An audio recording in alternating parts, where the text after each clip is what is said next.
To be an effective communicator, with communication being your number 3, one of the most important things is not just getting the message right, but also knowing your audience. What advice would you have for those that have communication in order to best understand their audience?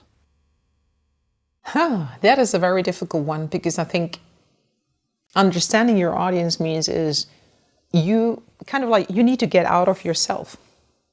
Just like imagine, here you are as a person, but for a very moment, you need to try to put yourself in the shoes of the audience, right? And understand it's like, what are they in? So for example, at conferences, when you speak before lunch or after lunch, it's a horrible slot. So think about what do they want?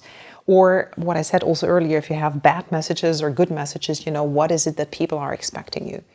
And I think this is a very powerful part of understanding not only what you want to send, but what is the receiving part.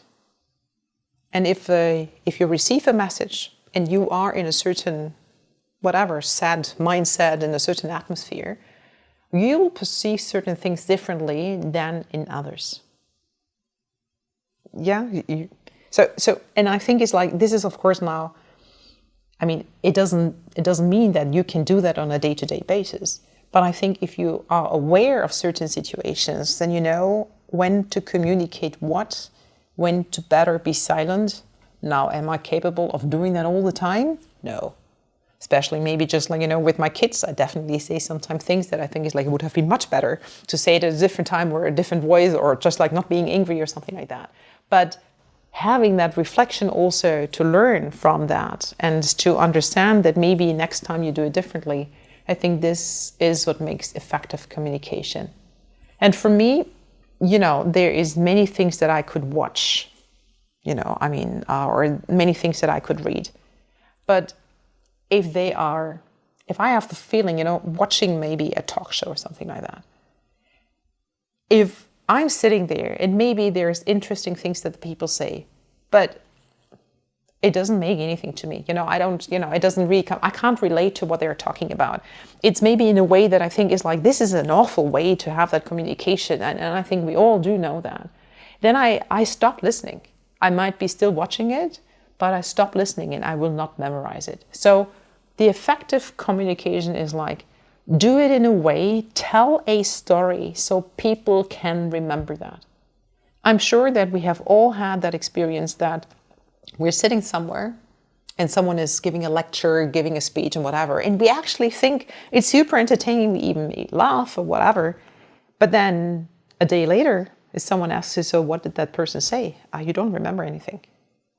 So that's a part that you can learn if you are on stage, having 3 messages, pack it into a story, etc., etc. It's hard training.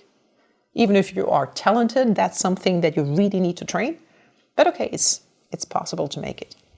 But communication does not only happen in these formal meetings. Communication happens in everyday interaction. The moment that you speak to someone, it's communication what we're doing here.